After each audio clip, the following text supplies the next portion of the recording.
அஸ்ஸலாமு அலைக்கும். இந்த உலகத்துல உங்களுக்காக இரவும் பகலும் கவலைப்பட்டு யாருமே இல்லாத தனிமையில அழுத ஒருத்தர் யார் தெரியுமா?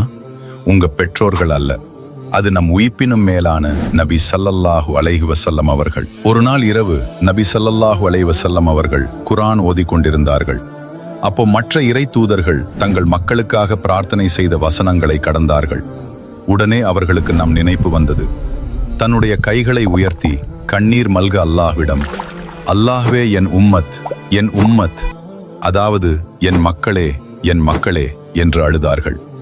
நம்ம பிறக்கவே இல்லை, நம்மை பார்த்தது கூட இல்லை, ஆனா நமக்காக அன்னைக்கு அவங்க அழுதாங்க. அப்போ அல்லாஹ் ஜிப்ரீல் அலைஹிஸ்ஸலாம் அவர்களை அனுப்பி, முஹம்மதே, நீர் அழ வேண்டாம். உம்முடைய உம்மத் விஷயத்தில் நாம் உங்களை ஒருபோதும் கைவிட மாட்டோம், உங்களை திருப்திப்படுத்துவோம் என்று வாக்களித்தான். 400 வருஷத்துக்கு முன்னாடியே நமக்காக கண்ணீர் சிந்திய அந்த தூதருடைய அன்பை நம்ம மதிக்கிறோமா? இன்னைக்கு ஒரு நிமிஷம் சிந்திப்போம். அல்லாஹு அக்பர். இந்த அன்பு எல்லாருக்கும் தெரியப்படுத்த இந்த வீடியோவை லைக் பண்ணுங்க. இது போன்ற உருக்கமான பதிவுகளுக்கு நம்ம தமிழ் இஸ்லாமிக் ஸ்டோரிஸ் சேனலை மறக்காம சப்ஸ்கிரைப் பண்ணுங்க.